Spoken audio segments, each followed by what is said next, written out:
नमस्कार दोस्तों, स्वागत है आपके अपने यूट्यूब चैनल ज्ञान फॉर एग्जाम में।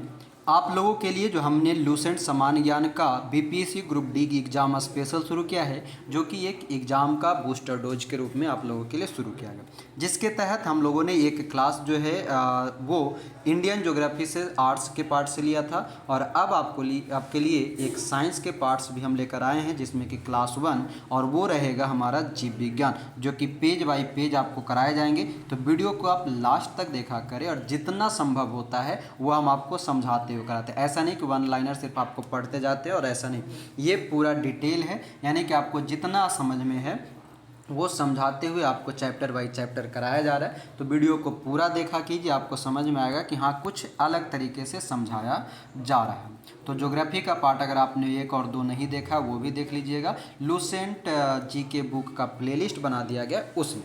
और ये जो बुक है, जो लेटेस्ट एडिशन था 2021 14वां संस्करण, जो कि मार्च 2022 के आसपास में आया था। ठीक है, तो यही है आपका मार्केट में भी नया बुक, वहीं से हम लोग कर रहे हैं। तो आज का जो क्लास रहेगा वो हम लोग बायोलॉजी करेंगे। उससे पहले आप लोगों के लिए जीके जीएस का बैच जो ऑनलाइन चलता है वो सभी का यहाँ पर दिया हुआ है। आप चाहें तो हमारे साथ जुड़ सकते हैं। आप अलग अलग कोर्स खरीदेंगे तो अलग अलग चार्जेज हैं, एक साथ खरीदते हैं तो 249। साथ ही साथ अगर आप जीके जीएस का पूरे कॉन्सेप्ट के साथ पूरा डिटेल पढ़ना चाहते हैं तो प्रत्येक महीने का 15 और 30 तारीख को आपका एक नया बैच शुरू हो जाता है, जिसमें मात्र 249 रुपये में हम आपका लाइफ टाइम जीके जीएस का तैयारी कराते हैं।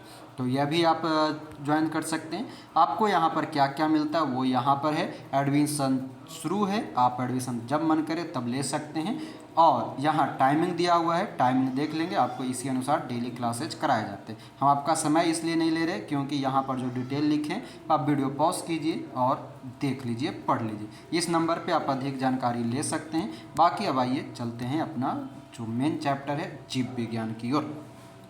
तो बने रहिएगा। वीडियो का टारगेट रखें हम 1000 लाइक का, तो लोगों तक शेयर कीजिए जो कि आज तक लूसेंट पढ़ने में भटके हुए थे, वो लोग भी सही से पढ़ सके और समझ सके। अपने सभी ग्रुप में शेयर कर दीजिएगा। तो रुकिए, चलते हैं अब जीव विज्ञान की ओर।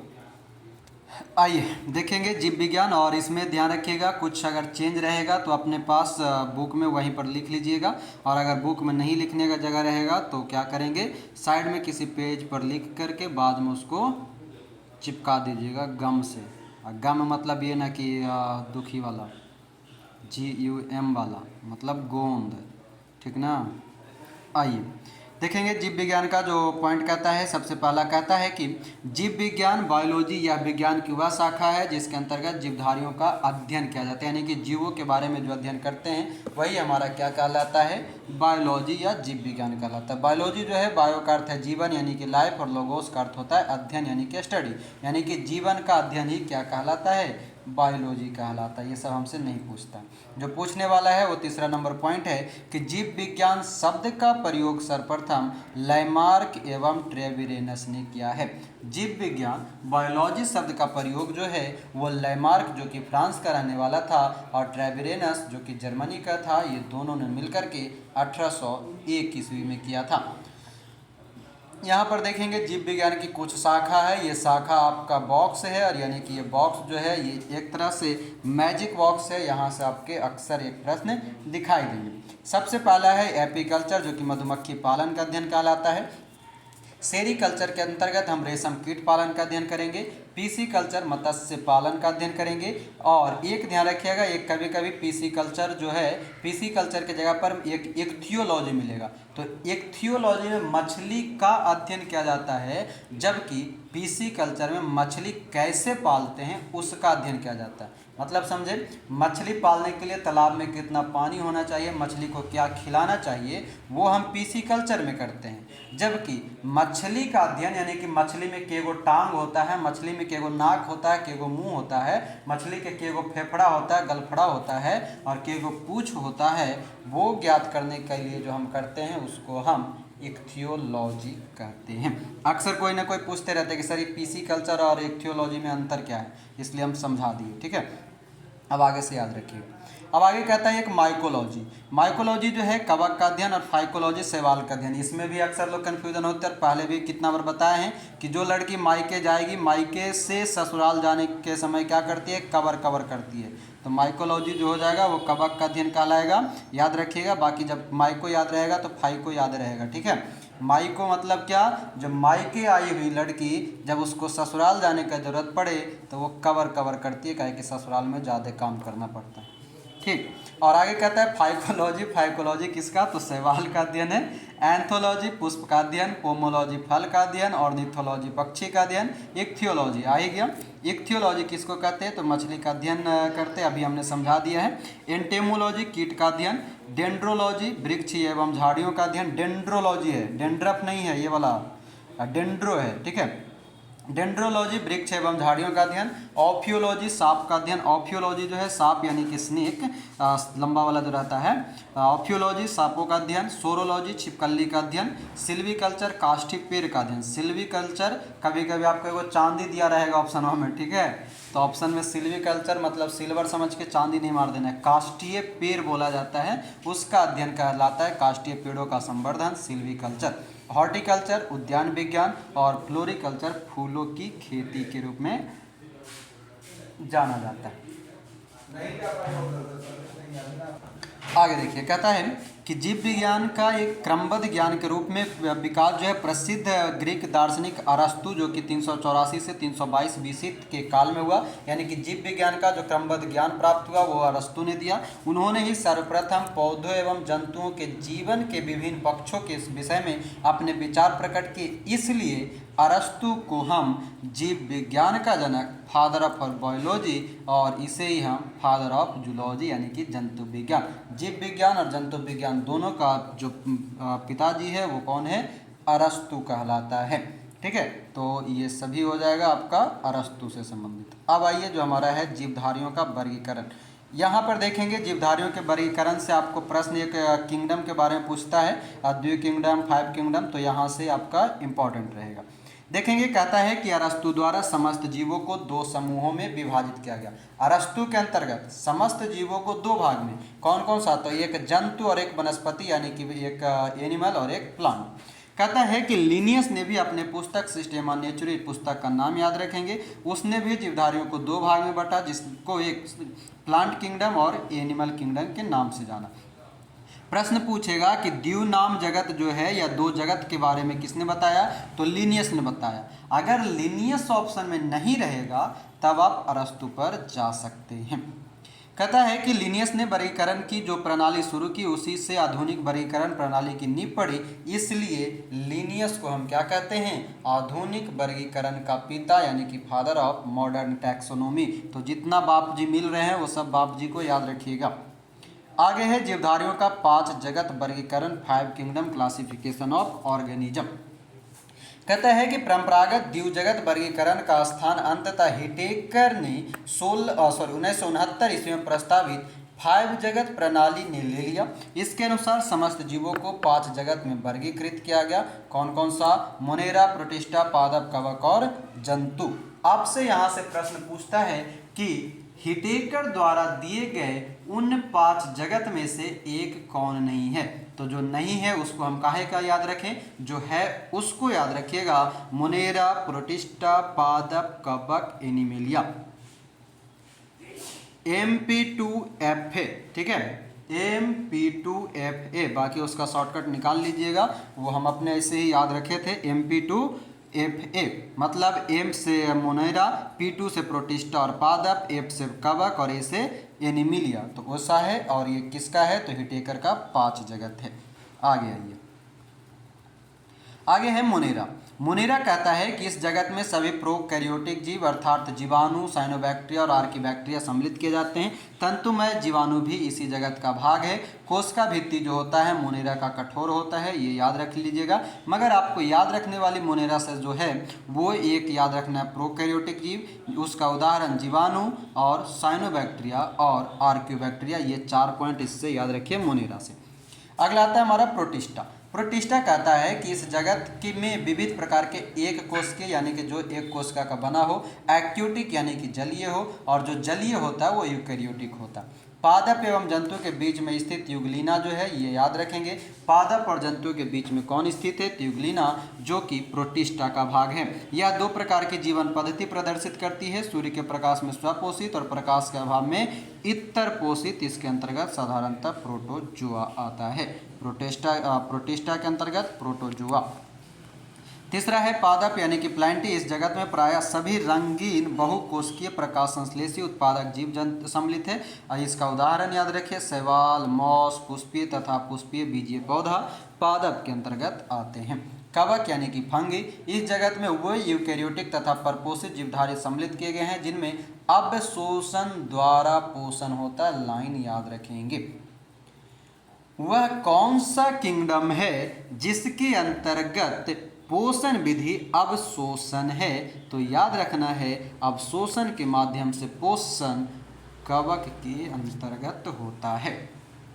कहता है ये सभी तरपोषी होते हैं, ये परजीवी अथवा मृतोपजीवी होते हैं, मतलब दूसरे पर या फिर मरा हुआ। इसकी कोशिका भित्ति काइटिन की बनी होती है। ध्यान रखेंगे प्रश्न यह भी पूछा गया है कि काइटिन एक प्रकार का क्या है? प्रोटीन है, शर्करा है, वसा है, कार्बोहाइड्रेट है। तो काइटिन जो कि कोशिका भित्ति कवक का बनाता है वह एक प्रकार का जटिल शर्करा के रूप में जाना जाता है। प्रश्न ये बना हुआ है, पूछा हुआ है, इसलिए हम इसको रिवाइज करा दिए, रिपीट करा दिए। ठीक है, कोशिका भित्ति एक प्रकार का जटिल शर्करा है। ग्रुप डी का प्रश्न है। आगे आइए, जंतु एनिमिलिया। कहता है इस जगत में सभी बहुकोशिकीय जंतु संभोजी यानी कि होलोजोइक यूकैरियोटिक उपभोक्ता जीव सम्मिलित किए जाते हैं। इनको मेटाजोआ, ये सिर्फ आपको याद रखना है, मेटाजोआ भी कहते हैं। और जंतु के अंतर्गत आपका हाइड्रा, जेलीफिश, कृमि, सितारा, मछली, सरीसृप, उभयचर, पक्षी, स्तनधारी और ये सभी आते हैं एनिमल के अंतर्गत। इसको एक बार और फिर से पढ़ लीजिएगा। पढ़ने के क्रम में सिर्फ जो पांचों ये किंगडम है उसका सभी एग्जाम्पल मुख्यतः याद रखेंगे, और कुछ कुछ में जैसे युगलीना का है, अवशोषण का है, काइटिन का है, मेटाजुआ है। 4 पॉइंट। युगलीना प्रोटिस्टा से संबंधित, अवशोषण प्रक्रिया कवक से संबंधित, काइटिन प्रक्रिया आपका कवक से संबंधित और मेटाजुआ जंतु से संबंधित। ये 4 पॉइंट एक्स्ट्रा, बाकी सबका एग्जाम्पल याद रखेंगे, उससे बाहर कुछ भी नहीं। कहता है कि वर्गीकरण की आधारभूत इकाई जाति होता है, स्पीसीज होता है। यह भी प्रश्न ग्रुप डी में पूछा हुआ है। वर्गीकरण की आधारभूत इकाई क्या होती है, यानी कि बंटवारे का जो है वो जाति होता है। जाति मतलब यहाँ पर वो वाला नहीं, ब्राह्मण, राजपूत, क्षत्रिय वाला नहीं। अब आइए आगे, कहता है जीवों के नामकरण की द्विनाम पद्धति। नामकरण के द्विनाम पद्धति में देखेंगे तो कहता है कि 1753 ईस्वी में कैरोलस लिनियस द्वारा वैज्ञानिक जिन्हें वर्गीकी का जन्मदाता, पीछे भी हम लोग पढ़ चुके हैं, है ना, फादर ऑफ टैक्सोनॉमी भी कहा जाता है, ने जीवों की द्विनाम पद्धति को याद रखेंगे। इस पद्धति के अनुसार प्रत्येक जीवधारी का नाम लैटिन भाषा के 2 शब्द से मिलकर के, जिनमें पहला शब्द वंश और दूसरा शब्द जाति को दर्शाता है। बीच में हम तेज इसलिए पढ़ दिए क्योंकि वो काम का नहीं था। जो काम का है वहाँ पर हम रुक जाया करेंगे और आपको समझा दिया भी करेंगे। जो लीनियस है, लीनियस ने जो द्विनाम पद्धति दिया, उस द्विनाम पद्धति में एक को हम वंश कहते हैं और दूसरे को जाति कहते हैं। कभी कभी आपसे प्रश्न पूछेगा कि लीनियस द्वारा दिए गए द्विनाम पद्धति का आखिरी वाला क्या होता है, वंश या जाति? तो याद रखना है, वो आपको पता है। जैसे अगर यहाँ पर एग्जाम्पल के नाम पे दिया है होमोसेपियंस, मानव का, है ना, तो मानव जो है, मानव का होमोसेपियंस जो एग्जाम्पल में दिया हुआ है उसमें वास्तव में जो होमो और सेपियंस 2 भाग में बटा हुआ है, उस होमो में जो है वो उसका वंश है, जबकि सेपियंस जो है जाति है। यानी कि प्रश्न जो हमने पूछा आपसे कि लीनियस द्वारा दिए गए द्विनाम पद्धति के अंतर्गत आखिरी में क्या होता है, तो आखिरी जाति होता है, पहले वंश आता है। कहता है कि अर्थात यह है कि सबसे पहले लीनियस ने इस जाति को होमोसेपियंस नाम से पुकारा। ये आपका कंप्लीट हो गया। बीच का शब्द छोड़े हैं, उससे मतलब नहीं है। वर्तमान में जो एग्जाम्पल दिया था वो हम आपको समझा दिए। आइए, कुछ बीच में छूटा भी है। हाँ, यहाँ पर देखिए कुछ जीवधारियों के वैज्ञानिक नाम दिया हुआ है। वैज्ञानिक नाम पढ़ लेंगे, अक्सर कभी कभी एक आगो पूछता है, बहुत सारे, अब ये सबसे अब कम ही पूछता है। अब बहुत अंदर से डीपली पूछता है, फिर भी याद रखिएगा। मनुष्य का होमोसेपियस, मेढक यानी कि फ्रॉग का राना टिग्रीना, बिल्ली का फेलिस डोमेस्टिका, कुत्ता का कैनिस फैमिलरिज, काऊ का बॉस इंडिकस, मक्खी का मस्का डोमेस्टिका, आम का मैंगीफेरा इंडिका, राइस का ओराइजा सैटिवा, गेहूं का ट्रिटिका मेस्टिबम, मटर का पीसम सैटिबम, चना का सीजर आर्टेनियम और सरसों का ब्रेसिया कैपेस्ट्रिस। एक बार दो बार इसको पढ़ लेंगे तो याद रहेगा। अब आइए, अब हमारा जो इम्पोर्टेंट चैप्टर है वो शुरू होता है, और ये चैप्टर इम्पोर्टेंट भी है और एग्जाम में क्वेश्चन बने बनाए हुए हैं। तो आइए देखते हैं कोशिका विज्ञान जो है। कोशिका विज्ञान के अंतर्गत सबसे पहला आता है हमारा जीव द्रव यानी कि प्रोटोप्लाज्म। जीव द्रव को प्रोटोप्लाज्म कहते हैं। यही शब्द आपको ज़्यादातर लिखा हुआ भी मिलेगा, इंग्लिश को ही हिंदी में लिखा हुआ रहता है प्रोटोप्लाज्म। क्या लिखा रहेगा? प्रोटोप्लाज्म। तो याद रखना है कि जीव द्रव्य को कह रहा है। कहता है कि जीव द्रव्य का नामकरण पुरकिंजे ने सन 1839 ईस्वी में किया। ये एक प्रकार का रंगहीन पारभासी लसा वजनयुक्त पदार्थ है और जीव की सारी जैविक क्रियाएं इसी द्वारा होती है। इसको याद रख लेना है कि जीव की यानी कि जो जंतु होते हैं उसके जितने भी जैविक क्रिया होता है वो किसके द्वारा होता है? तो जीव द्रव्य के द्वारा होता है। इसी कारण इसको हम जीव द्रव्य प्रोटोप्लाज्म को जीवन का भौतिक आधार कहते हैं। जीवन का भौतिक आधार के नाम से किसे जाना जाएगा? तो जीव द्रव्य प्रोटोप्लाज्म को जाना जाएगा। जीव द्रव्य दो भागों में बांटा हुआ है, एक कोशिका द्रव और केंद्रक द्रव। जो कोशिका और केंद्रक के बीच में रहेगा, कोशिका झिल्ली के बीच में, उसे कोशिका द्रव कहते हैं। कोशिका हमारा गोल होता है, कोशिका में केंद्रक होता है, केंद्रक के बाहर केंद्रक झिल्ली होती है, उसी बीच में जो द्रव्य रहता है उसको हम कोशिका द्रव्य कहते हैं। और एक होता है केंद्रक द्रव जिसे हम न्यूक्लियोप्लाज्म कहते हैं। ये कोशिका के केंद्रक के अंदर होता है। कहता है कि जीव द्रव्य का 99% भाग निम्न 4 तत्वों से मिलकर बना है। वो 4 तत्व कौन कौन से हैं? एक है हमारा ऑक्सीजन 76%, कार्बन 10.5%, हाइड्रोजन 10% और नाइट्रोजन 2.5%। जीव द्रव्य यानी कि प्रोटोप्लाज्म जो है उसमें 4 तत्व मुख्यतः ऑक्सीजन, कार्बन, हाइड्रोजन, नाइट्रोजन। जीव द्रव्य का लगभग 80% भाग जल होता है, याद रख लेंगे। जीव द्रव्य में अकार्बनिक और कार्बनिक यौगिक का अनुपात 81:19 होता है, यह भी याद रख लेंगे। क्लियर? आगे आइए, कोशिका में आते हैं। कोशिका कहता है सेल यानी कि जीवन की सबसे छोटी कार्यात्मक एवं संरचनात्मक इकाई है। एंटोन वॉन ल्यूएनहॉक ने इसकी पहली बार कोशिका को देखा और इसका वर्णन किया। कोशिका जो कि जीवन की सबसे छोटी कार्यात्मक और संरचनात्मक इकाई है। एंटोन वॉन ल्यूएनहॉक ने इसको दिया था। कोशिका के अध्ययन को हम साइटोलॉजी कहते हैं। कोशिका शब्द का प्रयोग सर्वप्रथम अंग्रेज वैज्ञानिक जो हुआ करता था रॉबर्ट हुक, इसने 1665 में किया था। सबसे छोटी कोशिका जो है जीवाणु माइकोप्लाज्मा जो है गैलिस सेप्टिकमा की है, ये याद रखेंगे। सबसे लंबी कोशिका तंत्रिका तंत्र की होती है, ये याद रखेंगे। लंबी और बड़ी में अंतर होता है। लंबा मतलब लंबाई मीटर वगैरह में, और बड़ा मतलब उसका जो जिसमें सभी शामिल हो जाए वो। तो कहता है कि सबसे बड़ी कोशिका यानी कि शुतुरमुर्ग के अंडा जो है सबसे बड़ी है। लंबा तो तंत्रिका तंत्र, छोटा तो माइकोप्लाज्मा गैलिस सेप्टिकमा। कहता है कोशिका सिद्धांत का प्रतिपादन 1838 से 39 ईस्वी में मैथियस स्लाइडेन और थियोडोर स्वान ने किया था। यद्यपि इनका सिद्धांत यह बताने में असफल रहा कि नई कोशिकाओं का निर्माण कैसे होता है। और पहली बार रडोल्फ विर्चो ने 1855 में स्पष्ट किया कि कोशिका विभाजित होती है और नई कोशिकाओं का निर्माण पूर्व स्थित कोशिकाओं के विभाजन से होता है। यानी कि जो कोशिका सिद्धांत 1838-39 में स्लाइडेन और स्वान नामक दो व्यक्ति ने दिया था, वो ये बताने में असफल हो गया कि कोशिका निर्माण कैसे होता है। उसी को बताने का काम कौन किया? रुडोल्फ विर्चो ने किया। और उसके अनुसार ये कहा गया कि कोशिका का निर्माण पूर्व स्थित कोशिका से यानी कि डॉटर सेल का निर्माण मदर सेल से या पेरेंट सेल से होता है। कौन कौन सी मुख्य बातें हैं सिद्धांत के लिए? तो कहता है सभी कोशिका जो है सभी जीव कोशिका व कोशिका उत्पाद से बने होते हैं। सभी कोशिकाएं पूर्व स्थित कोशिकाओं से निर्मित होती है। कोशिकाओं का निर्माण जिस क्रिया से होता है उसमें केंद्रक मुख्य अभिकर्ता होता है। तीसरा नंबर पॉइंट याद रखेंगे।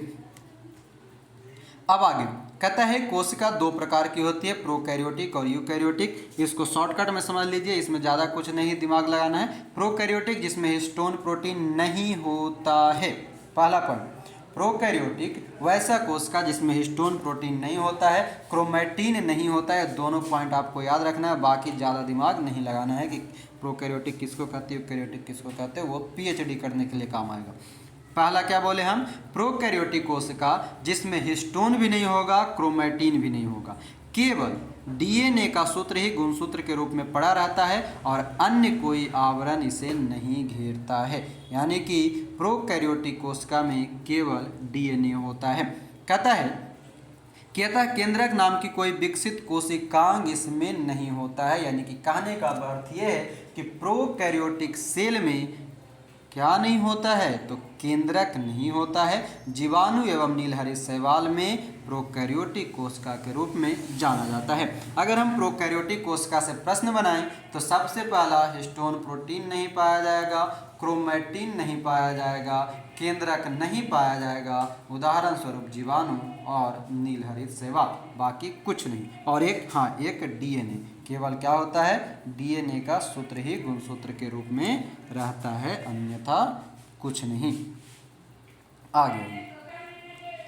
आगे है यूकैरियोटिक। यूकैरियोटिक जो कहता है कि इसमें कोशिकाओं में दोहरी झिल्ली, पहली बात दोहरी झिल्ली रहेगा, केंद्रक आवरण से घिरा रहेगा यानी केंद्रक होगा, और वो भी स्पष्ट केंद्रक होगा। डीएनए और हिस्टोन प्रोटीन दोनों रहेंगे, क्रोमैटिन रहेगा, केंद्रिका यानी कि न्यूक्लियोल्स रहेंगे। यूकैरियोटिक में दोहरी झिल्ली, केंद्रक आवरण, केंद्रक, डीएनए, हिस्टोन प्रोटीन और क्रोमैटिन, केंद्रिका सभी रहेंगे। अब यहाँ पर उस दोनों का अंतर दे रखा है और यहाँ पर कुछ चीज़ों का अंतर जो है बहुत ही इंपॉर्टेंट है और प्रश्न पूछा भी गया। सबसे पहला आता है कोशिका भित्ति। कोशिका भित्ति जो है प्रोकैरियोटिक और यूकैरियोटिक, ये बॉक्स जो है एक दो बार अपने से पढ़िएगा तब क्लियर होगा, मेरे पढ़ाने से एक बार से कुछ नहीं होगा। कोशिका भित्ति कहता है प्रोटीन और कार्बोहाइड्रेट की बनी होती है प्रोकैरियोटिक के रूप में, जबकि यूकैरियोटिक के रूप में सेल्यूलोज की बनी होती है। कोशिका भित्ति सेल्यूलोज की बनी रहती है, प्रोटीन और कार्बोहाइड्रेट की बनी रहती है। अब देखिए प्रश्न अगर कभी हमसे ये पूछ दे कि कोशिका भित्ति किसका बना होता है और प्रोकैरियोटिक और यूकैरियोटिक का चर्चा ना करे, तो नॉर्मली सबको याद है कि कोशिका भित्ति सेल्यूलोज का बना होता है। मगर यहाँ पढ़िए, यहाँ खुद ये कह रहा है कि प्रोटीन और कार्बोहाइड्रेट की बनी होती है। तो बीपीएससी क्या करता है, आखिरी में सबकी पसंद हमारी पसंद, ऑप्शन नंबर ई है ना। तो प्रोटीन, कार्बोहाइड्रेट, सेल्यूलोज, वसा सब दे दे तो आपको ध्यान रखना है कि इनमें से कोई नहीं है, नहीं तो पसंद है तो सब है, ना पसंद है तो कोई हो ना। ठीक, तो कोशिका भित्ति में प्रोटीन, कार्बोहाइड्रेट और सेल्यूलोज तीनों होता है। माइटोकॉन्ड्रिया जो कि प्रोकैरियोटिक में अनुपस्थित है जबकि यूकैरियोटिक में उपस्थित है। इंडोप्लाज्मिक रेटिकुलम यानी कि ईआर जिसको बोलते हैं अंतःप्रद्रव्यीय जालिका, प्रोकैरियोटिक में अनुपस्थित और यूकैरियोटिक में उपस्थित होते हैं। अगला कहता है राइबोसोम। राइबोसोम का दोनों पॉइंट ये इंपॉर्टेंट है, याद रखना है, प्रश्न पूछा गया हुआ है। राइबोसोम जो है प्रोकैरियोटिक में 70S होता है जबकि यूकैरियोटिक में 80S होता है। मगर ध्यान रखेंगे यहाँ पर जो 70S और 80S वाला प्रक्रिया है इसमें 10 ज़्यादा होता है। ठीक है, जोड़िए घटाइएगा तो ज़्यादा 10 ज़्यादा निकलता है, ऐसा नहीं कि वो 70 है तो 17 रहता है। कभी बताएंगे इसको फ्री क्लास में, जिनको बायोलॉजी पढ़ाए होंगे, साइंस वाला किए होंगे, उनको सब बताए थे। आगे आइए, राइबोसोम हो गया। राइबोसोम का ये प्रकार खाली याद रखिए, प्रोकैरियोटिक में 70, प्रोकैरियोटिक में कम होता है, यूकैरियोटिक में 80 ज़्यादा होता है। कहता है गोल्जी का अनुपस्थित होता है प्रोकैरियोटिक में जबकि यूकैरियोटिक में उपस्थित है। केंद्रक झिल्ली प्रोकैरियोटिक में अनुपस्थित, यूकैरियोटिक में उपस्थित। लाइसोसोम प्रोकैरियोटिक में अनुपस्थित, यूकैरियोटिक में उपस्थित। डीएनए एकल सूत्र के रूप में जबकि यूकैरियोटिक में पूर्ण विकसित और दोहरे सूत्र। कशाभिका में केवल एक तंतु होता है और प्रोकैरियोटिक में कुल 11 तंतु होता है। केंद्रिका जो है प्रोकैरियोटिक में क्या होगा, अनुपस्थित रहेगा जबकि यूकैरियोटिक में उपस्थित रहता है। सेंट्रियोल अनुपस्थित होता है प्रोकैरियोटिक में और उपस्थित होता है यूकैरियोटिक में। श्वसन जो है प्लाज्मा झिल्ली द्वारा होता है, ध्यान रखेंगे, श्वसन प्रोकैरियोटिक में प्लाज्मा झिल्ली से होगा जबकि माइटोकॉन्ड्रिया द्वारा यूकैरियोटिक में होता है। और लिंग प्रजनन प्रोकैरियोटिक में नहीं होता है जबकि यूकैरियोटिक में होता है। प्रकाश संश्लेषण प्रोकैरियोटिक में थाइलेकाइड में होता है। तो ये याद रखिएगा कि प्रकाश संश्लेषण प्रोकैरियोटिक के अंतर्गत किसके कहाँ होता है? थाइलेकाइड में, जबकि यूकैरियोटिक में क्लोरोप्लास्ट में। तो यहाँ पर भी ध्यान दे लीजिए कि जो प्रकाश संश्लेषण के लिए अगर प्रोकैरियोटिक और यूकैरियोटिक का चर्चा नहीं रहेगा तो थाइलेकॉइड और क्लोरोप्लास्ट दोनों याद रखना होगा। उसके बाद है कोशिका विभाजन, जो कि अर्धसूत्री होता है प्रोकैरियोटिक के रूप में, और यूकैरियोटिक के रूप में अर्धसूत्री और समसूत्री दोनों होता है। आगे हम लोग पढ़ेंगे जब फेज आता है उसमें पढ़ने के लिए मिलता है समसूत्री, अर्धसूत्री, मेटाफेज, ये सभी। आगे आइए, अगला है कोशिका के मुख्य भाग, main parts of a cell. एक एक करके समझेंगे, इसमें से कुछ कुछ प्रश्न इंपॉर्टेंट है, बाकी ज़्यादा नहीं। सबसे पहला आता है कोशिका भित्ति यानी कि सेल वॉल। सबसे पहली बात इसका जो इम्पोर्टेंट है वो यही है, पादप कोशिका में ही पाया जाता है। कोशिका भित्ति सेल वॉल जो है ये सिर्फ पादप कोशिका में पाया जाता है। कोशिका भित्ति सेल्यूलोज का बना होता है। यहाँ पर सेल्यूलोज का सेंस इसलिए आया क्योंकि कोशिका भित्ति जो है यूकैरियोटिक के अंतर्गत दिखाया गया है। बाकी अगर प्रोकैरियोटिक में कह देता तो प्रोटीन और कार्बोहाइड्रेट दोनों होता। कहता है कि यह कोशिका को निश्चित आकृति आकार बनाए रखने में सहायता करता है। जीवाणु का कोशिका भित्ति पेप्टिडोग्लिकेन का बना होता है। ध्यान रखेंगे, जीवाणु का कोशिका भित्ति पेप्टिडोग्लिकेन जो भी है पढ़ लीजिएगा। आगे है कोशिका झिल्ली, सेल मेम्ब्रेन। कहता है कोशिका के सभी अवयव एक पतली झिल्ली के द्वारा घिरे रहते हैं। इस झिल्ली को कोशिका झिल्ली कहते हैं। कोशिका झिल्ली को क्या कहते हैं? तो एक पतली झिल्ली होती है, अर्धपारगम्य होता है। इसका मुख्य कार्य होता है कोशिका के अंदर आने जाने वालों का नियंत्रण करना। ठीक है, कोशिका झिल्ली लिपिड की बनी होती है, इसको याद रखेंगे। और यह लिपिड जो होता है फास्फोग्लिसराइड का घटक होता है। बाद में जैव रासायनिक अनुसंधान में यह स्पष्ट हो गया कि कोशिका झिल्ली में प्रोटीन और कार्बोहाइड्रेट पाया जाता है। यानी कि कोशिका झिल्ली में क्या पाया जाएगा? तो लिपिड तो है ही, साथ ही साथ प्रोटीन और कार्बोहाइड्रेट भी पाया जाएगा। साथ में लिपिड किसका घटक है? तो फास्फोग्लिसराइड का घटक। नोट देखिए, कहता है कि कोशिका झिल्ली का उन्नत नमूना 1972 में सिंगर व निकोलसन, किसने? सिंगर और निकोलसन द्वारा प्रतिपादित किया गया, जिसे तरल किमिर नमूना के रूप में स्वीकार किया गया। इसके अनुसार लिपिड के अर्ध तरलीय प्रकृति के कारण द्युसतह के भीतर प्रोटीन पार्श्विक गति करता है। अगला है हमारा तारक यानी कि सेंट्रोसोम, जिसकी खोज बोवेरी किया था। इस सब का खोजकर्ता का नाम याद रखेगा। ये केवल जंतु कोशिका में पाया जाता है। ध्यान रखेंगे, तारकाय केवल जंतु कोशिका में, जबकि कोशिका भित्ति केवल पादप कोशिका में। कहता है कि तारकाय के अंदर एक या दो कण ऐसी होती है, जैसी रचना होती है, जिसे सेंट्रियोल कहते हैं। समसूत्री विभाजन में यह ध्रुव का निर्माण करता है। यानी कि जब समसूत्री विभाजन होगा तो ध्रुव का निर्माण कौन करता है? तारकाय करता है, सेंट्रोसोम करता है। अंतःद्रव्यीय जालिका यानी कि एंडोप्लाज्मिक रेटिकुलम। कहता है कि यूकैरियोटिक कोशिकाओं के कोशिका द्रव में चपटे आपस में जुड़े थैलीयुक्त छोटी नलिकावत जलिकाएं तंत्र बिखरा रहता है, जिसे अंतर्द्रव्यीय जालिका कहते हैं। प्रायः, अब यहाँ से समझेंगे, प्रायः राइबोसोम अंतर्द्रव्यीय जालिका के बाहरी सतह पर चिपका रहता है। पूछता है कि इंडोप्लाज्मिक रेटिकुलम के बाहरी सतह पर क्या होता है? तो इंडोप्लाज्मिक रेटिकुलम के बाहरी सतह पर क्या रहता है? राइबोसोम रहता है ना। और इसी पर जिस अंतःप्रद्रव्यीय जालिका के सतह पर राइबोसोम होगा वो खुरदरा होगा, रफ होगा, और जिस पर नहीं होगा वो चिकना होगा। RER और SER बोलता है।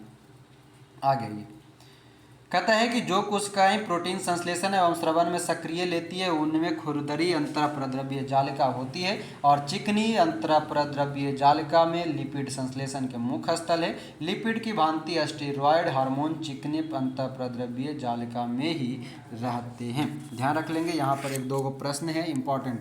क्या कह रहा है कि जिस पर खुरदरी होता है उसमें क्या होता है? प्रोटीन संश्लेषण और स्रवण में भाग लेता है, वो खुरदरा होता है। और अंतःप्रद्रव्यीय जालिका जो चिकना होता है वो लिपिड संश्लेषण में भाग लेता है। लिपिड की भांति ही स्टेरॉयड हार्मोन चिकने प्रद्रव्यीय जालिका पर स्थित होता है। कहता है इंडोप्लाज्मिक रेटिकुलम का मुख्य कार्य उन सभी वसाओं व प्रोटीन का संचरण करना है जो कि विभिन्न झिल्लियों जैसे कोशिका झिल्ली, केंद्रक झिल्ली आदि का निर्माण करता है। यानी कि सीधा सा बात अगर हम कहें कि इंडोप्लाज्मिक रेटिकुलम का काम क्या है, तो वसा और प्रोटीन का ट्रांसपोर्टेशन करना, संचरण करना। कहता है कि सामान्यतः इसके द्वारा कोशिका द्रव और केंद्रक के विभिन्न भागों में पदार्थों का संचलन किया जाता है। अगला आता है राइबोसोम। राइबोसोम कहता है कि सर्वप्रथम रॉबिन्सन एवं ब्राउन ने 1953 ईस्वी में पादप कोशिका में तथा जी.ई. पैलेट ने 1953 में जंतु कोशिका में राइबोसोम को देखा। यानी कि राइबोसोम पादप और जंतु दोनों में पाया जाएगा। 1958 में रॉबर्ट ने इसका नामकरण क्या, ध्यान देंगे, राइबोसोम का खोज जंतु में अलग व्यक्ति किया, पादप में अलग व्यक्ति किया और नामकरण जो है अलग व्यक्ति किया। जंतु के अंतर्गत राइबोसोम का खोज पैलेट ने किया, जबकि पादप कोशिका के अंतर्गत रॉबिन्सन ब्राउन ने किया और इन दोनों के खोजे गए जो राइबोसोम है उसका नामकरण जो है राइबोसोम वो रॉबर्ट ने रखा। यह राइबोन्यूक्लिक एसिड यानी कि आरएनए नामक अम्ल की एवं प्रोटीन की बनी होती है। राइबोसोम किसका बना रहेगा, तो ये बना रहेगा आपका अम्ल और प्रोटीन की। यह प्रोटीन संश्लेषण के लिए उपयुक्त स्थान माना जाता है, प्रोटीन संश्लेषण के लिए, और यह प्रोटीन का उत्पादन स्थल है, इसलिए राइबोसोम को हम प्रोटीन की फैक्ट्री कहते हैं। अगला है कि राइबोसोम केवल कोशिका द्रव में ही नहीं बल्कि हरित लवक, सूत्रकणिका यानी कि माइटोकॉन्ड्रिया, खुरदरी अंतःप्रद्रव्य जालिका में मिलते हैं। और eukaryotic ribosome 80S, prokaryotic ribosome 70S के बने होते हैं। यहाँ पर S जो है स्वेडबर्ग्स इकाई है। S क्या है, तो स्वेडबर्ग्स इकाई के रूप में, यूनिट के रूप में जाना जाता है। यहाँ पर S जो है अवसादन गुणांक को प्रदर्शित करता है। तो याद रखिएगा कि इंडोप्लाज्मिक रेटिकुलम के अंतर्गत जो राइबोसोम है उसमें S क्या प्रदर्शित करता है, तो S उसमें स्थित अवसादन गुणांक को प्रदर्शित करता है और यह अप्रोक्ष रूप से आकार व घनत्व को व्यक्त करता है। यानी कि एस किसको दर्शाता है, यानी कि जितना ज़्यादा एस उसके अनुसार उसका आकार और घनत्व रहेगा। अगला है नोट, कहता है कि स्तनी के लाल रुधिर कण में राइबोसोम एवं अंतःप्रद्रव्य जालिका नहीं पाया जाता। ध्यान देंगे, स्तनी यानी कि मैमल्स के जो है आरबीसी में राइबोसोम और इंडोप्लाज्मिक रेटिकुलम नहीं पाया जाता। लाल रुधिर कण द्वारा प्रोटीन विश्लेषण नहीं होता है। नोट, दोनों लाइन इंपॉर्टेंट है। आरबीसी जो है स्तनी का यानी कि हम लोगों का जो आरबीसी है उसमें राइबोसोम और इंडोप्लाज्मिक रेटिकुलम अंतःप्रद्रव्य जालिका नहीं पाया जाता। साथ ही साथ आरबीसी जो है ये प्रोटीन संश्लेषण या विश्लेषण में भाग नहीं लेता है आरबीसी। अगला हमारा माइटोकॉन्ड्रिया। माइटोकॉन्ड्रिया कहता है कि इसकी खोज अल्टमैन ने किया। ध्यान देंगे, खोज का बात कर रहा है, अल्टमैन ने किया है। इसका भी एक और अन्य नाम मिलेगा इसके खोजकर्ताओं के रूप में। कहता है कि इसकी खोज अल्टमैन ने 1886 में की थी। बेंडा ने इसका नाम माइटोकॉन्ड्रिया रखा। यानी कि माइटोकॉन्ड्रिया या जिसे हम सूत्रकणिका कहते हैं इसका खोज अल्टमैन नाम का व्यक्ति करेगा, जबकि उस माइटोकॉन्ड्रिया को माइटोकॉन्ड्रिया नाम कौन देता है, तो बेंडा नाम देता है। कहता है यह कोशिका का श्वसन स्थल है। कोशिका में इसकी संख्या निश्चित नहीं होती है। ऊर्जा युक्त कार्बनिक पदार्थों का ऑक्सीकरण माइटोकॉन्ड्रिया में होता है, जिससे काफ़ी मात्रा में ऊर्जा प्राप्त होती है और इसी कारण कोशिका को हम पावर हाउस ऑफ सेल या कोशिका का शक्ति गृह या कोशिका का रसोई घर के नाम से जानते हैं। माइटोकॉन्ड्रिया के आंतरिक झिल्ली में एटीपी संश्लेषणकारी रासायनिक अभिक्रिया होती है। इसे कोशिका का इंजन भी कहते हैं। कोशिका का इंजन किसे कहेंगे, माइटोकॉन्ड्रिया के पास, क्योंकि जिसके पास शक्ति रहेगा वही चालू करेगा। तो कोशिका का इंजन किसको कहेंगे, तो कहेंगे माइटोकॉन्ड्रिया को। इसे यूकैरियोटिक कोशिकाओं के भीतर प्रोकैरियोटिक कोशिकाएं माना जाता है। माइटोकॉन्ड्रिया के आधात्री में एकल वृत्ताकार डीएनए अणु व कुछ आरएनए राइबोसोम 70S तथा प्रोटीन संश्लेषण के लिए आवश्यक घटक मिलते हैं और माइटोकॉन्ड्रिया विखंडन द्वारा विभाजित होता है। पॉइंट याद रख लेंगे, माइटोकॉन्ड्रिया जो है विखंडन द्वारा काम करता है। नोट में है कि डीएनए केंद्रक के अलावे माइटोकॉन्ड्रिया एवं हरित लवक में पाया जाता है। डीएनए कहाँ पाया जाएगा, तो माइटोकॉन्ड्रिया और हरित लवक में। केंद्रक के अलावा यानी कि डीएनए कहाँ कहाँ पर, तो केंद्रक में, माइटोकॉन्ड्रिया में और हरित लवक 3 जगह पे पाया जाएगा। अगला आता है गोल्जी का या गोल्जी बॉडी। इसका खोज कैमिलो गोल्जी करेगा। बाकी और कुछ याद रखने में और कुछ नहीं है। ये सूक्ष्म नलिकाओं के समूह और थैलियों का बना होता है। बाकी पढ़ने के लिए हम पढ़ देते हैं सारा कुछ, मगर ये कहानी में कुछ है नहीं। इसकी कहानी में कहता है कि गोल्जी कॉम्प्लेक्स में कोशिका द्वारा संश्लेषित प्रोटीन व अन्य पदार्थों की पुटिकाओं के रूप में पैकिंग की जाती है। ये पुटिकाएं गंतव्य स्थान उस पदार्थ को पहुंचा देती है। यदि कोई पदार्थ कोशिका से बाहर स्रावित होता है, ध्यान देंगे, यदि कोई पदार्थ कोशिका से बाहर स्रावित होता है तो उस पदार्थ वाली पुटिकाएं उसे कोशिका झिल्ली के माध्यम से बाहर निकलवा देती है। यानी कि जो उस रेंज से बाहर होगा उसको पकड़ के बाहर कर दो, ये काम किसका है? गोल्जी काय का। इस प्रकार गोल्जी काय को हम कोशिका के अणुओं का यातायात प्रबंधक कहते हैं। क्या कहते हैं? यातायात का मैनेजमेंट या मैनेजर किसको कहा जाता है? तो गोल्जी काय यानी कि गोल्जी बॉडी को कहा जाता है। कहने का मतलब ये है कि अगर मान लिया जाए कोई कोशिका है, कोशिका के बाहर कुछ चला जाए और बाहर चले जाने के बाद वो कहेगा कि नहीं हमको फिर से आना है, तो ये कहेगा निकल जा सर, और निकाल देगा बाहर। बाहर गेले तो जो अंदर है जो अंदर रहा। यानी कि मैनेजमेंट का काम, ट्रांसपोर्टेशन मैनेजमेंट का काम कौन करता है? तो गोल्जी काय करता है। कहता है कि ये कोशिका भित्ति एवं लाइसोसोम का निर्माण भी करता है। ध्यान देंगे, गोल्जी बॉडी या गोल्जी काय कोशिका भित्ति और लाइसोसोम का निर्माण भी करता है। गोल्जी कॉम्प्लेक्स में साधारण शर्करा से कार्बोहाइड्रेट का संश्लेषण होता है, यह भी याद रखेंगे।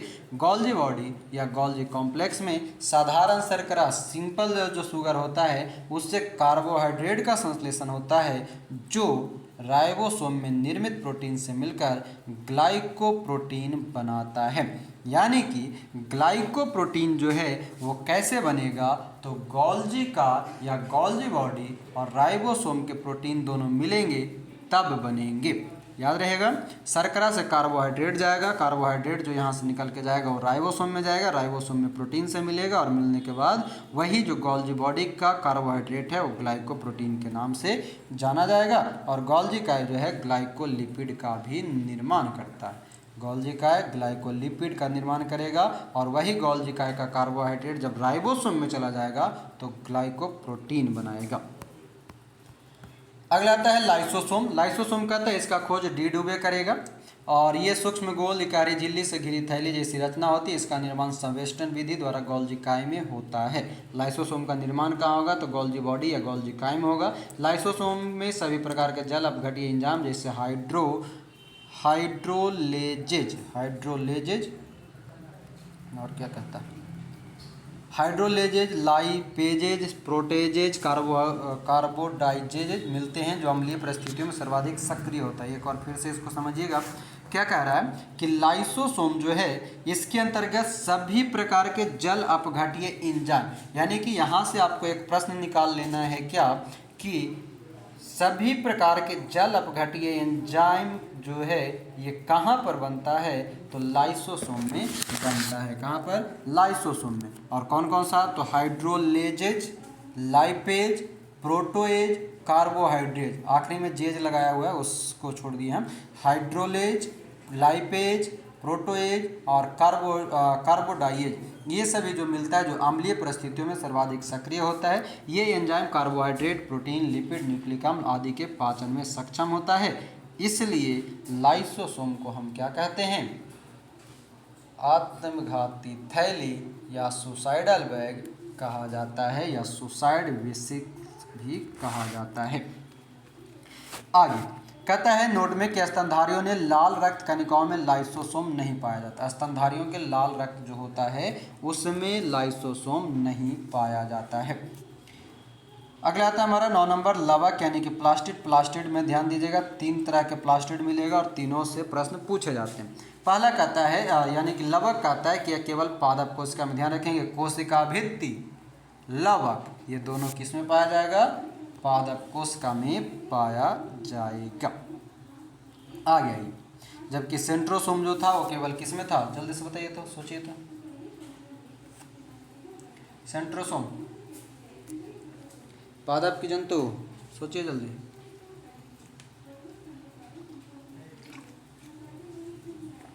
जंतु, सेंट्रोसोम जंतु में, और ये कोशिका भित्ति और ये लवक क्या हो गया? पादप में। कहता है कि जो प्लास्टिड या लवक जो होता है 3 प्रकार का होता है। कौन कौन सा? हरित लवक, अवर्णी लवक और वर्णी लवक, यानी कि क्लोरोप्लास्ट, ल्यूकोप्लास्ट और क्रोमोप्लास्ट। एक एक करके समझिएगा। हरित लवक को क्लोरोप्लास्ट कहा जाता है और ये हरा रंग का होगा क्योंकि इसके अंदर एक हरे रंग का पदार्थ पर्णहरित यानी कि क्लोरोफिल होता है। इसी की सहायता से पौधा प्रकाश संश्लेषण करता है, भोजन बनाता है। हरित लवक को पादप कोशिका का रसोई घर कहते हैं। इसमें राइबोसोम पाया जाता है। ध्यान से, हरित लवक को पादप कोशिका का रसोई घर हरित लवक, जबकि एगो हम लोग पढ़े थे पीछे माइटोकॉन्ड्रिया, उसको भी हम पावर हाउस या शक्ति का रसोई घर कहते हैं, तो माइटोकॉन्ड्रिया। जबकि पौधों के लिए जो रसोई घर है वो कौन सा, तो हरित लवक। और हरित लवक में क्या पाया जाता है, राइबोसोम पाया जाता है। पत्तियों का रंग पीला उनमें कैरोटीन के निर्माण के कारण होता है। अवर्णी लवक यानी कि ल्यूकोप्लास्ट रंगहीन होगा, पौधे के उन भागों में कोशिकाओं में पाया जाएगा जो सूर्य के प्रकाश से वंचित हो। और सूर्य के प्रकाश से वंचित कौन रहेगा, जो जमीन के नीचे रहेगा। और जमीन के नीचे आपको पता है कौन रहता है, तो जड़ रहता है। जड़ के साथ साथ जो भूमिगत तना होता है यानी कि नीचे से जो चलने वाली तना होता है वो रहता है। और साथ ही साथ क्या कहता है कि जैसे कि जड़ों में, भूमिगत तनों आदि में ये भोज्य पदार्थों का संग्रह करने वाला लवक है। यानी कि भोज्य पदार्थ जड़ में, भूमिगत तना में, भूमिगत तना का मतलब एक ऊपर वाला होता है, इधर उधर जो रहता है जरा में लटक के झूला झूलते हैं, वो नहीं। भूमिगत तना जो जमीन के नीचे है उसमें भोज्य पदार्थ को जमा करने का काम किसका होता है, अवर्णी लवक। यानी कि प्रश्न हमसे कभी पूछे कि भूमिगत तना में पदार्थों का संग्रह कौन सा लवक करता है, तो अवर्णी लवक, और अवर्णी लिखा हुआ ना मिले तो ल्यूकोप्लास्ट। किसको, ल्यूकोप्लास्ट। अगला है हमारा वर्णी लवक। वर्णी लवक जो है क्रोमोप्लास्ट है। क्लोरोप्लास्ट और क्रोमोप्लास्ट दोनों अलग है। क्लोरो मतलब CHLORO, ठीक है, जबकि क्रोमो जो है वो CHROMO।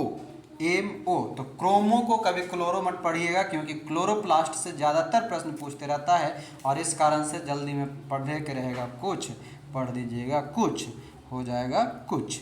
तो वर्णी लवक को हम क्रोमोप्लास्ट कहते हैं। और ये कैसा होता है, तो रंगीन होता है, जो प्रायः लाल, पीला, नारंगी रंग का होता है। ये पौधे के रंगीन भाग जैसे पुष्प, फल, भित्ति, बीज, फूल, ये सभी को जो चटक मटक वाला फूल, चटक मटक वाला जो फल देखते हैं, बीज देखते हैं, वो सभी किसका है, तो क्रोमोप्लास्ट। यानी कि लवक से हमको ये समझ में आया कि प्रकाश संश्लेषण के लिए और पत्तों को हरा करने के लिए जो हरा है वो आपका हरित लवक यानी कि क्लोरोप्लास्ट।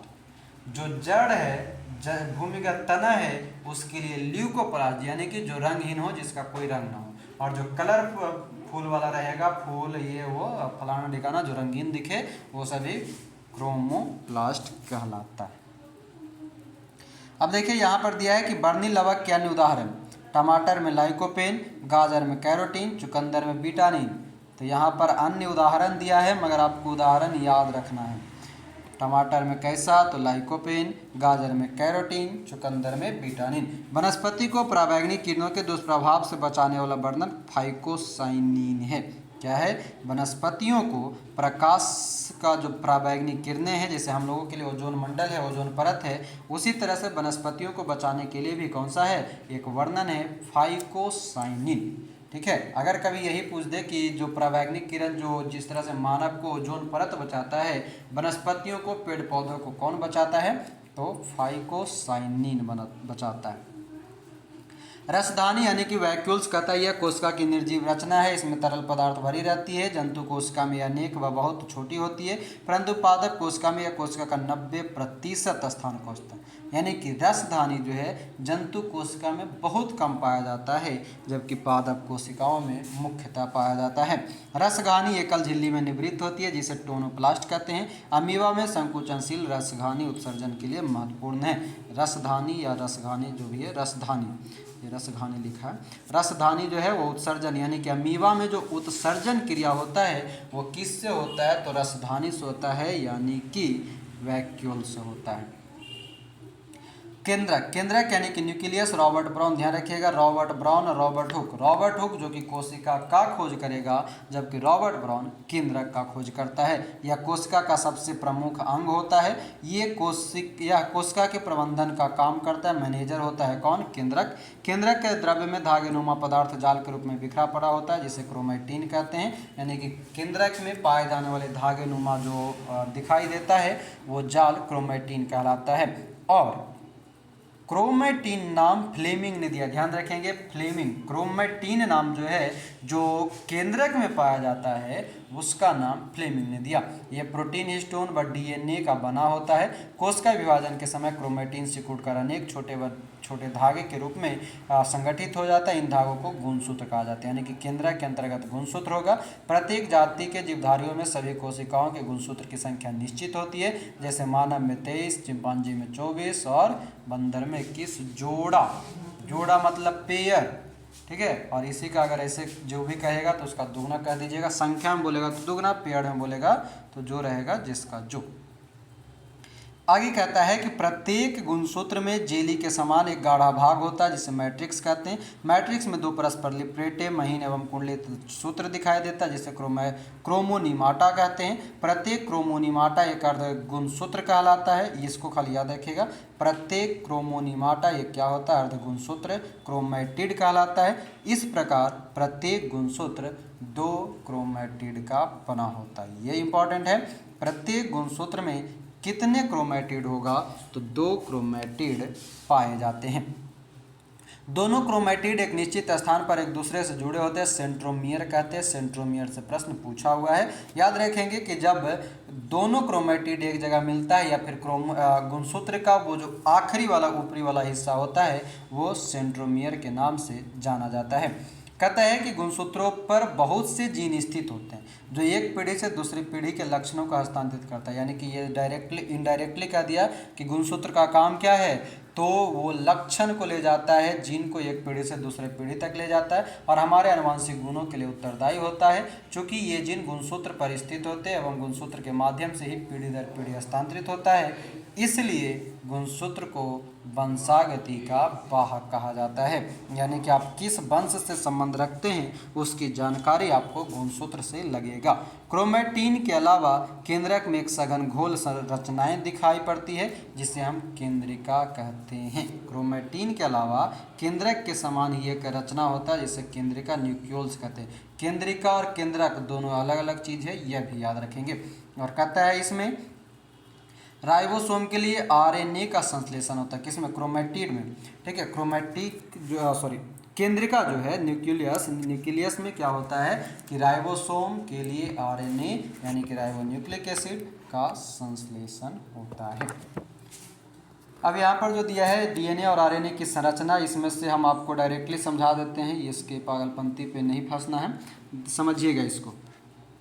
पहले देखिए क्या कहता है कि डीएनए की अधिकांश मात्रा केंद्रक में होती है। पहली बात, इसकी जो मात्रा है माइटोकॉन्ड्रिया तथा हरित लवक में भी मिलती है। डीएनए पॉलीन्यूक्लियाइड होती है, यहाँ तक तो ठीक है। जब हम डीएनए को, जो कि पॉलीन्यूक्लियाइड जो बना होता है, उसको दो भाग में बांटते तो एक न्यूक्लियोसाइड और एक फॉस्फेट। न्यूक्लियोसाइड दो प्रकार का, शुगर और बेस। न्यूक्लियोसाइड दो प्रकार का, शुगर और बेस। अब यहाँ पर जितने भी दिया है उसमें से देखिए जो हम बता दे रहे हैं उसको खाली याद रखिएगा।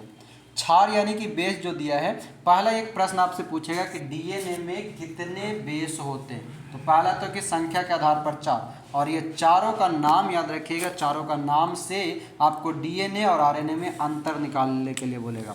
एडेनिन, गुआनिन, थाइमिन और साइटोसिन, ए, जी, टी और सी। एडेनिन, गुआनिन, थाइमिन और साइटोसिन, ये चारों भी डीएनए में आगे चल करके बदलेगा। आगे देखिएगा, कहता है कि जो डीएनए में अणु के संख्या के आधार पर एडेनिन सदैव थाइमिन से ए से मिलेगा टी, ए से मिलेगा टी, जी से मिलेगा सी। जो है एडेनिन सदैव थाइमिन से, साइटोसिन गुआनिन से। एडेनिन और थाइमिन के बीच में 2 हाइड्रोजन बंध, याद रखिएगा। एडेनिन जो डीएनए के जो 4 बेस है, उसमें एडेनिन और थाइमिन के बीच में 2 हाइड्रोजन बंधन, साइटोसिन और गुआनिन के बीच में 3 आबंध होता है। ये दोनों याद रखना है।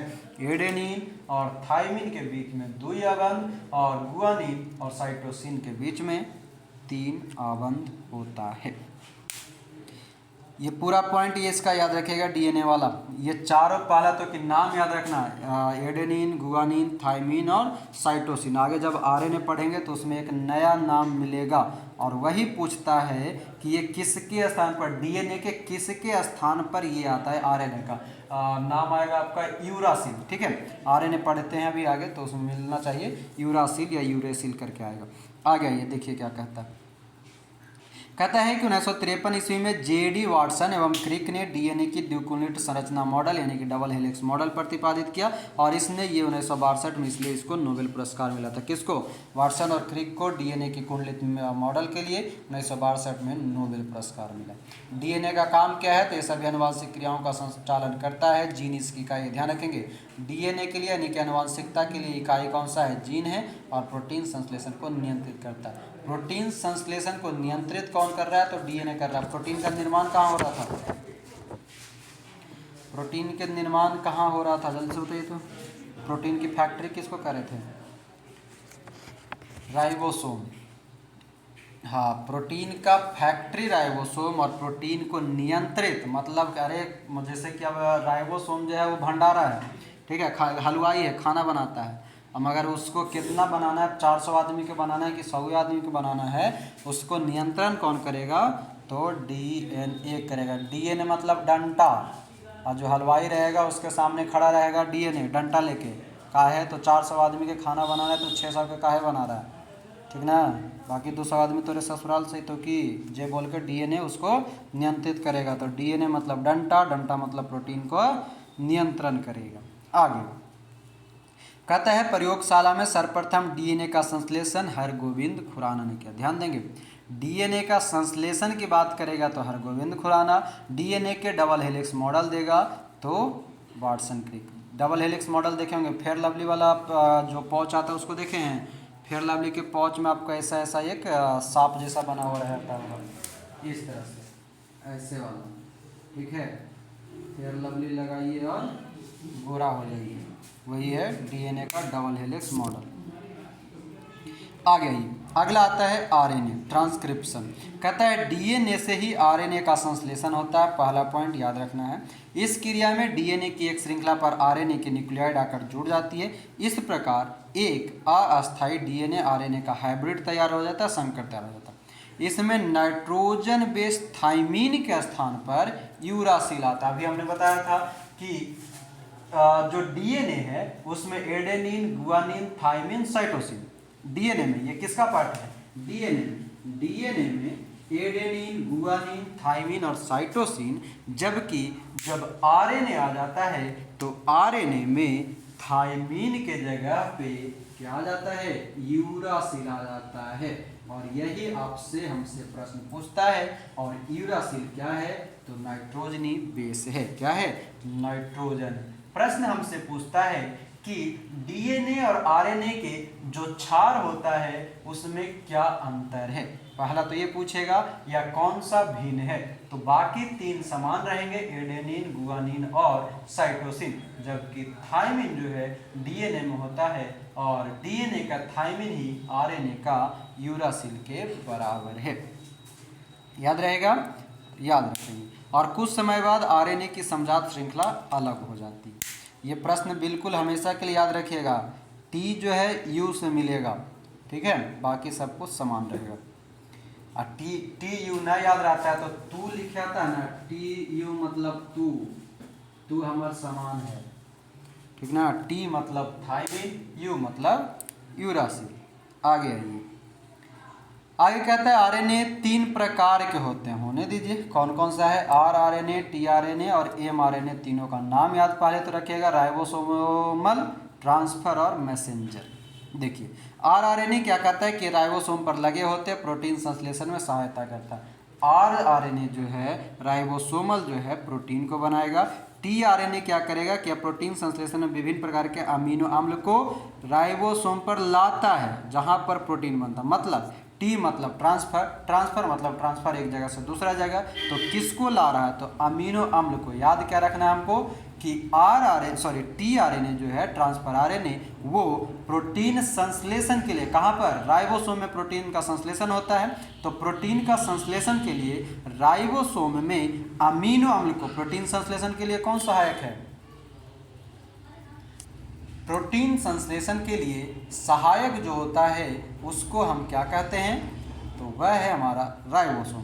तो राइबोसोम पर अमीनो अम्ल को लेकर आएगा वो होगा ट्रांसफर आरएनए। और कहता है नोट में कि प्रोटीन बनने की अंतिम क्रिया को ट्रांसलेशन कहते हैं। प्रोटीन बनने की अंतिम क्रिया क्या कहलाता है? ट्रांसलेशन कहलाता है। और तीसरा है एमआरएनए मैसेंजर आरएनए। ये केंद्रक के बाहर विभिन्न आदेश लेकर अमीनो अम्ल को चुनने में मदद करता है। मतलब जो मैसेंजर आरएनए है वो एक तरह से कहिए तो वैकेंसी लेने वाला आदमी को सेलेक्ट करने वाला है। तीनों एकदम सिंपल सा। आरआरएनए राइबोसोमल है यानी कि उसमें प्रोटीन का संश्लेषण होगा। दूसरा है ट्रांसफर टीआरएनए, जो भी कुछ अमीनो अम्ल होगा उसको लेकर के आएगा। और जो मैसेंजर है वो मैसेज पहुंचाने का काम करेगा। करिए बता तुम में से ग्रेजुएशन कौन कौन कंप्लीट किया है? तो हम करेंगे हम में। अच्छा आ जा तुम्हारे लिए नौकरी है। यानी कि मैसेंजर आरएनए क्या करता है कि राइबोसोम यानी कि जो हमारा आरआरएनए है उसके लिए अमीनो अम्ल और प्रोटीन संश्लेषण चुन करके राइबोसोम प्रोटीन संश्लेषण के लिए लाने का काम एमआरएनए करता है। उम्मीद करेंगे ये तीनों समझ गए होंगे और भविष्य में भुलाएंगे नहीं। एक बार फिर से रिपीट कर रहे हैं, याद रख लीजिएगा। आरआरएनए का काम होता है प्रोटीन संश्लेषण करना यानी कि सहायता करना। टीआरएनए का काम होता है अमीनो अम्ल को खोज करके राइबोसोम के पास लाना। जबकि एमआरएनए का काम होता है अमीनो अम्ल को चुनना। ठीक है, एमआरएनए अमीनो अम्ल को चुनेगा, चुनने के बाद अमीनो अम्ल को लाएगा टीआरएनए और टीआरएनए लाएगा आरआरएनए के पास जहां पर प्रोटीन संश्लेषण हो जाएगा। तो भूलिएगा नहीं, तीनों हम जो तरीका था वो समझा दिए। बाकी कभी और फ्री क्लास में समझाएंगे तो और बेहतर, वही लड़का लड़की वाला बता देंगे, समझ में आ जाएगा। अभी हम लोग आगे बढ़ते हैं। आगे ये डीएनए एवं आरएनए में मुख्य अंतर। डीएनए कहता है कि इसमें डीऑक्सीराइबोज शर्करा होता है, इसमें बेस एडानिन, ग्वानिन, थाइमिन और साइटोसिन होता है और डीएनए में मुख्यतः केंद्रक में पाया जाता है। आरआरएनए क्या कहता है? इसमें राइबोज शर्करा होता है, इसमें बेस थाइमिन की जगह यूरासिल होता है, अभी हम लोग ऊपर पढ़ चुके। और कहता है कि यह केंद्रक एवं कोशिका द्रव दोनों में पाया जाता है। आरएनए कहाँ पाया जाएगा? तो केंद्रक और कोशिका द्रव दोनों में पाया जाता है। अब आगे कहता है कि पादप एवं जंतु कोशिका में मुख्य अंतर। पादप कोशिका और जंतु कोशिका देखिए तो कहता है कि पादप कोशिका इसमें कोशिका भित्ति पाई जाती है, लवक पाई जाती है, तारका यानी कि सेंट्रोसोम नहीं पाया जाता, रीतिका बड़ा होता है, आकार लगभग आयताकार होता है पादप कोशिका का। जंतु कोशिका क्या है? तो कोशिका भित्ति नहीं पाया जाएगा, लवक नहीं पाया जाएगा, तारका पाया जाएगा, रीतिका छोटा होगा और आकार लगभग गोल होगा। तो ये था हमारा यहाँ तक का कोशिका में अंतर। आगे जो है कोशिका विभाजन, यहाँ से हम लोग अगले क्लास में करेंगे क्योंकि ये लंबा चैप्टर है और 1 घंटा से ज़्यादा पढ़ते पढ़ते सब बोर भी हो जाएंगे, यानी कि बोरिंग फील होने लगेगा तो भागे लगिएगा। ठीक है, तो इसलिए 1-1 घंटा का क्लास हम लोग रखेंगे तरह तरह से, यानी कि एक हमारा साइंस आर्ट्स का उधर जियोग्राफी से, इधर से साइंस से बायोलॉजी को कवर करते चलेंगे। 1-1 घंटा में बेहतरीन समझते हुए निकल जाएगा। जितना हो जाएगा उतना समझिए कि आपका क्लियर हो जाएगा। ठीक ना? तो उम्मीद करेंगे सबको क्लियर होगा, सबको समझ में भी आ गया होगा। बाकी अगला पार्ट अगले क्लास में अगले लेवल पे। तो अभी के लिए फ्रेंड इतना ही रखेंगे, कोशिका विभाजन अगले पार्ट में करेंगे। तो उम्मीद करेंगे कि आपको ये तरीका जो हमने समझाने का प्रयास किया है वो आपको समझ में आया होगा। तो इसी तरह से हमारे साथ बने रहिएगा और बने रहिए, और वीडियो का जो 1000 टारगेट है वो लाइक पूरा कराइए, अपने दोस्तों तक शेयर करते रहिए। और अभी के लिए आपका बहुत बहुत धन्यवाद। जय हिंद।